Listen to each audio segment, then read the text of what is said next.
दर्शन दाई। दर्शन दर्शन मेरो भाइराजा दर्शन दर्शन छ मेरो भाइराजालाई नमस्ते छ। 8 दिन म गायब भएको थिएँ। हिजो म शुक्रबार आउने सोचमा थिएँ म, तर समयले परिस्थिति अनि वेदर मौसमले कारणले म आउन पाइनँ। त्यही पनि केही छैन, मुर्खटाले केही न केही कुराहरू तयार पारिराखेको छ, रेडी गरेर राखेको छ होला। म त्यही आशामा छु। सम्पूर्ण जति पनि जना अडियन्स छ सबैजना आशामा बसेका छौँ हामीहरू। केही कुरा सुनौँ, केही कुरा दामी कुराहरू गरौँ। म एकछिन आफूलाई म्युट गर्छु, टाइम ल्याऊ। ओके, तिमी टाइम ल्याऊ, एक स्टार्ट पनि गरिदिउँ, टाइम ल्याऊ। दाई सबैभन्दा पहिले हिजो सोमा उता सुटिङ सकेर आएर पनि उता पुग्नु भएछ है, घरै नआइकन एकदम खुसी लाग्यो दाइ। नै के थियो कि म उता मेन रिजन चाहिँ के थियो, म उताको थिएँ, मसँग सिम थिएन, मेरो इसिम लाग्नेवाला फोन थियो। अब वहाँ गएर सिम बनाउन यताउति केही थिएन। म डाटा साटा केही वाइफाई सबै केही पनि, म राति आउँथेँ, राति रुममा आउँथेँ, रुममा आएर वाइफाई एकछिन कनेक्ट गर्थेँ, वाइफाई कनेक्ट गरेर एकैछिन दामी फिल्म सिल्म हेर्थेँ अनि सुत्थेँ क्या। दामी फिल्म मस्त अनि निदाइहाल्थेँ कि म के चलाउँथेन त्यस्तो कुराहरू। अनि यहाँ त यस्तो यस्तो काण्ड यस्तो भएको रहेछ होइन, यस्तो यस्तो ठुलो ठुलो कुराहरू भएको रहेछ। नेपाल छिर्ने बित्तिकै मेरो दाजु हुनुहुन्छ एकजना है, आदर्श बिस्ट भन्ने दाजु हुनुहुन्छ। दाजुले चाहिँ भाइराजा यस्तो यस्तो भइरहेको छ माहौल, चल हिँड्दाउँ भनेर भन्नुभयो अनि गएको थियौँ है। अडियोमा भन्छु है। अडियोमा भन, म अडियो अफ गर्छु। सम्पूर्ण के छ शीर्षक के छ त्यो कुराहरू भन, अनि अडियो अफ, क्यामेरा अफ गर न, केही कुराहरू आफ्नो व्यक्त गर न। मैले रिसेन्टली भइरहेको चिजको लागि लेखा हो होइन, त्यति भनेपछि बुझ्नु होइन, म मरेको छैन भन्ने कविता हो होइन। अहिले रिसेन्टली जुन भइरहेछ, मैले फोटोसोटो आएर पोस्ट गर्न चाहिँ मन लागेर गरिनँ होइन, तर भन्नु चाहिँ पर्छ जस्तो लागेर आज भन्छु दाइ। ओके स्योर, ल म आफूलाई म्युट गर्छु। सम्पूर्ण मेरो प्यारा अडियन्सहरूलाई त्यही कुरा छ, त्यही कुरा भन्न चाहन्छु कि मुर्गट्टाले स्टार्ट गरिसकेपछि ऊ रोकिँदैन, बुझ्यो कि नै? ऊ बवाल दिने मान्छे हो, बवाल नै हाम्रो लाइफको हिरा हो मुर्गट्टा, बुझ्यो कि बुझेन? त्यसैले एकछिन लेट्स लिसन टु हिम, उहाँको कुराकानी सुनौँ। म आफू म्युट भइदिन्छु है। म म्युट भइसकेपछि उहाँले पेस गर्नुहुन्छ, उहाँले कुराहरू कानी राख्नुहुन्छ। ओके, म गएँ mute. Okay chat, let's give मुर्गट्टा अ प्लेस। ओके, धेरै भयो यार यो जिम्मेवारी अनि यो माया प्रीतिको कथाहरू। आज थोरै आजकै यथार्थ बोलाउँ न हामी। थाहा छ तिमीलाई, ताराबाजी लैलै र कुकुरी कहाँ पढेर हुर्किएको म अचेल बलात्कारको दोहोरी भेट्दैछु। मैले सजाय मागेको छैन निर्दोषलाई, मैले कारबाही मागेको हुँ दोषीलाई। त्यसैले आज एउटा कहाली लाग्दो कथा लेख्दैछु। मैले सोचेको थिएँ मेरो कलमले सफलता र सुख मात्र लेखोस् सधैँ, नारीको शरीरलाई साडी र सलभित्र सम्मान गर्ने मेरो कलम आज पहिलोपल्टकै नारीको लुटिएको शरीर लेख्दैछु। प्रिय चेली, मलाई र मेरो कलमलाई पाप नलागोस्, मलाई माफ गरिदेऊ। मेरो कविताको शीर्षक म मरेको छैन। आज प्रकृति पनि निराश थियो। एउटा कलिलो बालिकाको सास रोकिएपछि त्यो हावा पनि शान्त र चुपचाप थियो। दिनभरि छोरीको न्यायको लागि भौतारिएका एउटा बा। रातको 2 बजे भर्खर आँखा बन्द भएको मात्र थियो, एउटा आवाज आयो, बा तिमी निदायौ र यति सजिलै? बा निन्द्रामा झस्किँदै बिउजिनु भयो अनि प्रश्न गरे, को हो नानी तिमी? बा, तिमीले चिन्यौ र मलाई? म तिम्रै त्यही छोरी हुँ, त्यही सानी छोरी जो तिम्रो हातको औँला छोडेर भर्खर हिँड्न सिक्दै थिइन्। म त्यही छोरी हुँ, म फर्किएँ नि बा। तर म मेरो अङ्ग च्यातिएको लुच्छिएको शरीर बोकेर होइन, आज आत्मा बोकेर फर्किएको छु। म तिम्रो त्यही छोरी हुँ जसले तिम्रो हातको सहारामा हिँड्न सिक्दै केही भुवासोहरूले गिद्धले सिनो लुछे जस्तै लुछे नि बा मलाई। म त्यही तिम्रो सानी छोरी हुँ जसको लास खोज्दा खोज्दै तिम्रो आँखाहरू थाकेनन्।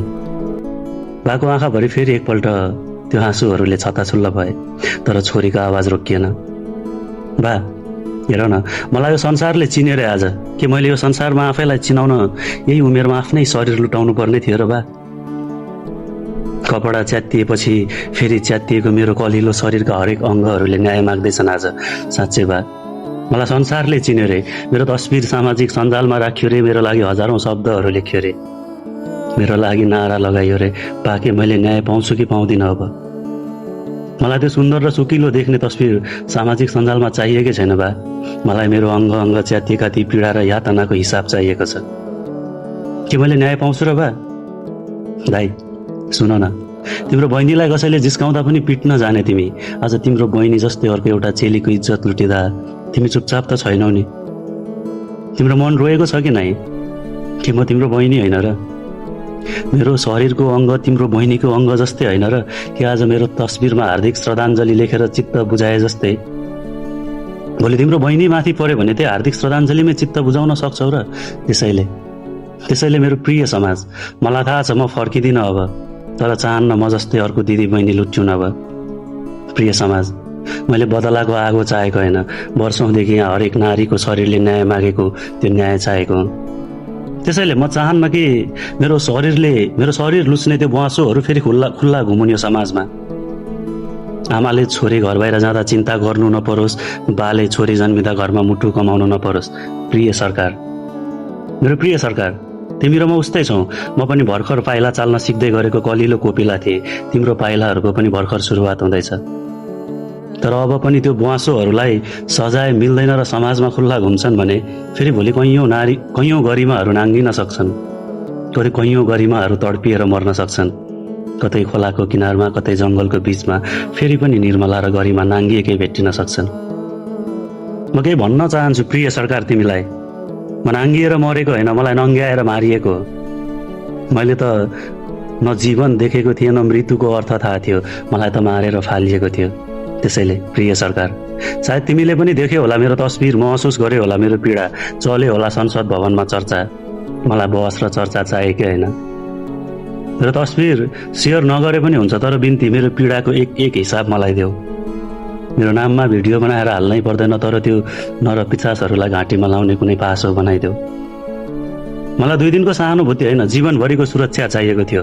कुनै नारीको शरीर मर्दको भेषमा जन्मिएका नामर्दले छुनको लागि सोच्न पनि नसकोस्, ताकि भोलि गएर फेरि एउटा बा आफ्नो छोरीको लास खोला खोज्न कुद्नु नपरोस्। कुनै अर्को निर्मला जन्मिएर फेरि निर्मला जस्तै अन्त्य हुनु नपरोस्। कुनै गरिमाको कलिलो शरीर फेरि यस्तो पीडा र यातना सहनु नपरोस्। अनि फेरि भोलि कुनै शरीर नाङ्गिएको चेलीको तस्बिरमा कसैले हार्दिक श्रद्धाञ्जली लेख्नै नपरोस्। प्रिय सरकार, सायद तिमी सोच्नै गर्छौ होला म मरे भनेर।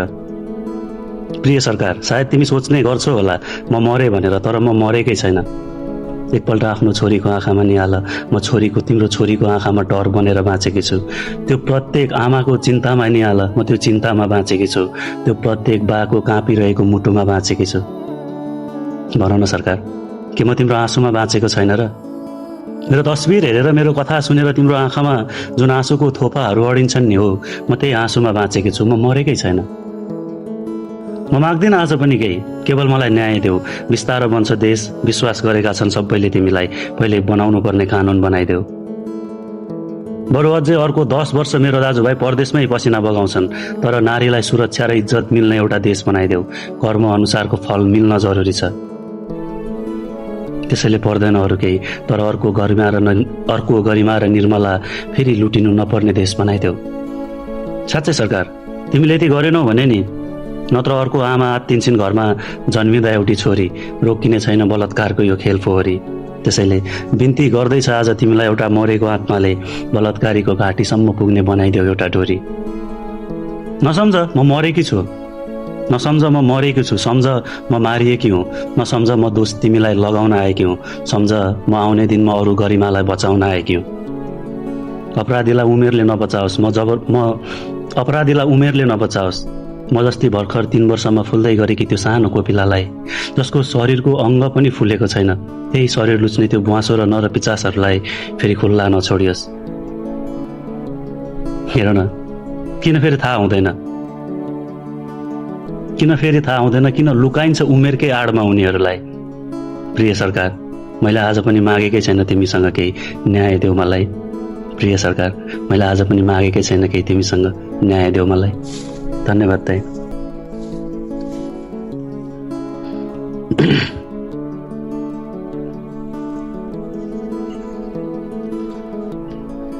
राजा, हजुर दाइ। यु आर द गोट यार, यु आर द गोट। होइन दाइ, यस्तो नभन्नु। यु आर द गोट के तिमी हाम्रो लाइफको, हामी सबजनाको तिमी हिरा हो, बुझेन? You are the GOAT. Such a wonderful words, यस्तो बवाल वर्ड जस्तो। म 2-3 चोटि त यार बुझेन, गुजबम्स आयो। थ्याङ्क यू सो मच दाइ। निशब्द छु, मुर्गट्टालाई यहीँ छ, मुर्गट्टाकै अगाडि कुराकानी गर्दैछु। म पनि निशब्द छु यो कुराहरू सुनेर। यो कुराहरू, जुन कुराहरू घटिरहेको छ देशमा, जुन कुराहरू भइरहेको छ, यो सुन्दाखेरि एकदम दुःख लाग्छ देशको स्थिति देख्दा। है बाहिरपट्टि बसिराख्नु भएको सम्पूर्ण मेरो दाजुभाइ दिदीबहिनीहरू सबजनाको खुन झन् कस्तो खुल्लेको होला भन्ने म फिल गरिरहेको छु बुझेन बाहिर बसेर हुँदैन हामीले च्याप्प पक्रिने त्यो अपराधीहरूलाई च्याप्प पक्रिने होइन हजुर त्यसपछि पठाइदिने कर्णाली पारी बुझ्यौ त्यो एकचोटि त्यो नभइकन साममै पनि हुँदैन क्या दाइ डर नभएको हो नि त